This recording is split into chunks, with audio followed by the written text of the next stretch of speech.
Le 13 novembre, Isaïe, chapitre 6, verset 6. Jésus dit : pour mériter de transmettre la parole de Dieu, il faut avoir les lèvres et le cœur pur. Un cœur pur, puisque c'est du cœur qu'émanent les mouvements qui entraînent la pensée et la chair. Malheur à ceux qui ne se gardent pas purs et qui osent parler en mon nom avec une âme de péché. Ils ne sont pas mes disciples et mes apôtres. Ils sont mes prédateurs, parce qu'ils me dérobent mes âmes pour les donner à Satan. Les âmes, que ce soit celles qui suivent le prêtre avec respect et foi, ou celles qui, méfiantes, l'observent, sont portées à réfléchir sur la conduite d'un prêtre, étant dotées de raison. Et si elles voient que celui-ci qui dit « Sois patient, sois honnête, sois chaste, sois bon, sois charitable, sois indulgent, pardonne, aide », est au contraire envahi par la colère, la dureté, la sensualité, le ressentiment, l'égoïsme. Elle se scandalise, et même si elle ne s'éloigne pas de l'Église, elle continue d'éprouver le choc en dedans d'elle-même.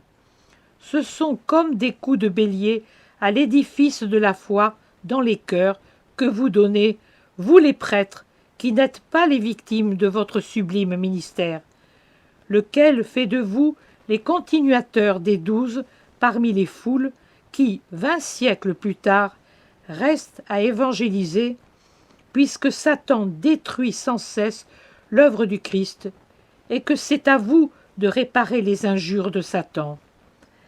Même si l'édifice ne s'écroule pas, il se lézarde, et il suffit ensuite d'un coup d'épaule de Satan pour le jeter par terre. Il y en a trop parmi vous qui imitent le 12e apôtre et qui, pour de bas intérêts humains, vendent des parties de moi. Les âmes que je vous ai confiées, trempées de mon sang, à l'ennemi de Dieu et des humains.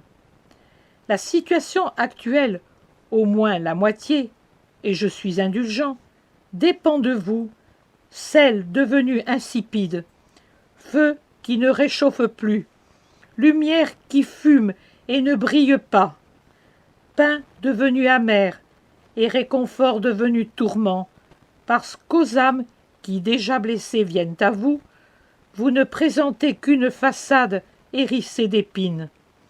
Vous ne donnez que dureté, manque de charité, indifférence, rigorisme aux âmes qui viennent à vous, pour entendre une parole de Père qui soit l'écho de ma douceur, de mon pardon, de ma miséricorde. Pauvres âmes, vous tonnez contre elles, et pourquoi ne tonnez-vous pas contre vous-même? Vous avez envie de paraître comme les émules des anciens membres du Sanhédrin? Mais cette époque est révolue. J'ai mis une pierre tombale dessus, car elle méritait d'être ensevelie pour ne plus nuire, et sur elle j'ai érigé mon trône de pitié et d'amour à partir d'une table où un Dieu se fait pain, et d'une croix où il se fait hostie pour la rédemption de tous. C'est de moi, prêtre éternel, que vous devez apprendre à être prêtre. Être prêtre signifie être angélique, être des saints. Les foules devraient voir en vous le Christ de façon totalement manifeste. Aïe, vous leur montrez la plupart du temps un aspect plus semblable à celui de Lucifer. Je demanderai compte de tant d'âmes à mes prêtres.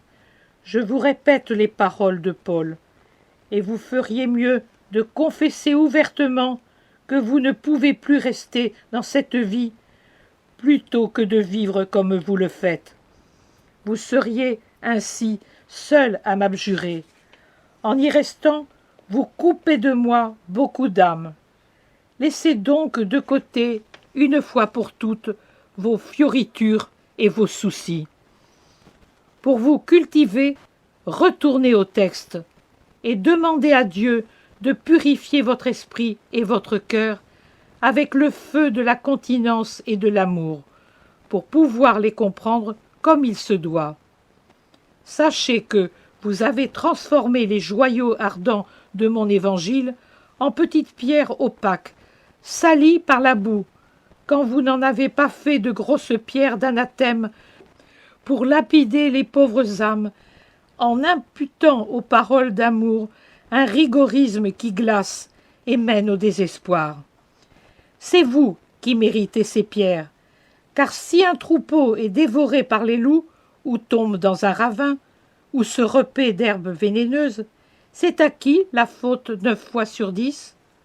Au berger paresseux et fêtard, qui, pendant que les moutons sont en danger, dort ou fait la noce, ou s'occupe de marchés et de banques.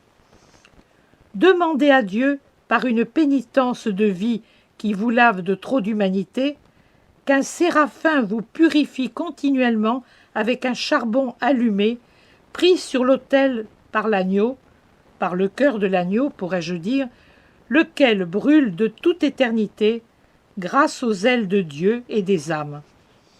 La pénitence ne tue que ce qui doit être tué. Ne craignez pas pour votre chair que vous devriez aimer pour ce qu'elle mérite, c'est-à-dire très peu, mais que vous aimez comme une chose précieuse. Mais pénitents ne meurent pas pour cela, ils meurent pour la charité qui les brûle. C'est la charité qui les consume, ce ne sont pas les cilices et les disciplines. La preuve en est qu'ils parviennent souvent à un grand âge et avec une intégrité physique que les plus soucieux protecteurs de la chair ne conservent pas. Ceux parmi mes saints qui s'éteignent dans leur jeunesse ont été consumés sur le bûcher de l'amour, ils n'ont pas été détruits par les rigueurs. La pénitence confère lumière et agilité à l'esprit, car elle dompte la pieuvre de votre humanité qui vous tient enfoncé. La pénitence vous arrache au fond et vous lance vers le haut à la rencontre de l'amour. La simplicité, la charité, la chasteté, l'humilité, l'amour de la douleur sont les 5 pierres précieuses les plus importantes de la couronne sacerdotale. Le détachement des soucis, l'indulgence, la constance, la patience sont les pierres mineures. Elles forment une couronne de pierres pointues qui enserre le cœur. Mais c'est justement parce qu'il est serré ainsi, et que cela lui cause des blessures, que le cœur acquiert plus de splendeur et qu'il devient un rubis vivant dans une couronne de diamants. Je ne vous dis même pas « ayez le cœur de mon Pierre », je vous dis « ayez le cœur de mon Jean ». Je veux que vous ayez ce cœur en vous, car il fut le cœur apostolique parfait du matin au soir de son sacerdoce. C'est moi qui insuffle l'esprit de Pierre à mes vicaires, mais vous devez vous faire un cœur vous-même.